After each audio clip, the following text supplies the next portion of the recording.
அஸ்ஸலாமு அலைக்கும். இன்னைக்கு 2 நோன்பு வச்சு முடிச்சாச்சு. இஃப்தாருக்கான ரெசிபியை தான் இப்போ பார்க்க போகிறோம். இதில் ஜூஸை கூலிங் ஆகணுங்கிறதுக்காக தர்பூசணி ஜூஸை போட்டு ஃப்ரிட்ஜில் வைக்க போகிறேன். அதுக்காக தான் ஜூஸ் போட்டுட்ருக்கோம். இன்னைக்கு ரோஸ் மில்க் எதுவும் செய்யலை, தர்பூஸ் ஜூஸும் மோரும் மட்டும்தான் செஞ்சுருக்கோம். ஸ்நாக்ஸும் பெருசாக எதுவும் செய்கிற வேலை இல்லை. ஏற்கனவே நோன்புக்காக நம்ம ரெடி பண்ணி வச்சுருந்த உருளைக்கிழங்கு போண்டா தான் செய்ய போகிறேன்.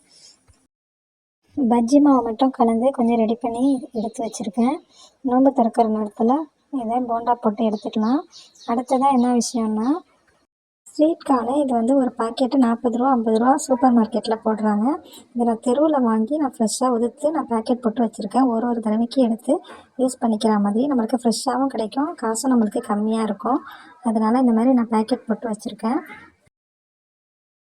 நோன்பு திறக்கிற டைம் வந்துருச்சு. நம்ம இப்போ போண்டாவை பொரித்து எடுத்துக்க போகிறோம்.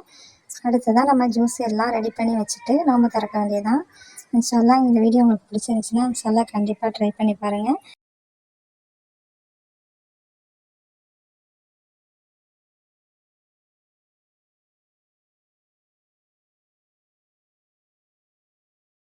நோன்பு திறக்கிறதுக்கு சில்லுன்னு மோர் அடித்து வச்சுருக்கேன், தர்பூஸ் ஜூஸு, கடல் பாசி செஞ்சுருக்கேன், கறிவிடை சம்பால், அடுத்ததாக கீரை பருப்பு போட்டு வைக்கிருக்கேன், அடுத்ததாக உருளைக்கிழங்கு போண்டா செஞ்சுருக்கேன், பனியாசல்லேருந்து கஞ்சி வந்திருக்கு. அவ்வளோதான் இன்றைக்கி நம்மளுக்கு நோன்பு திறக்க.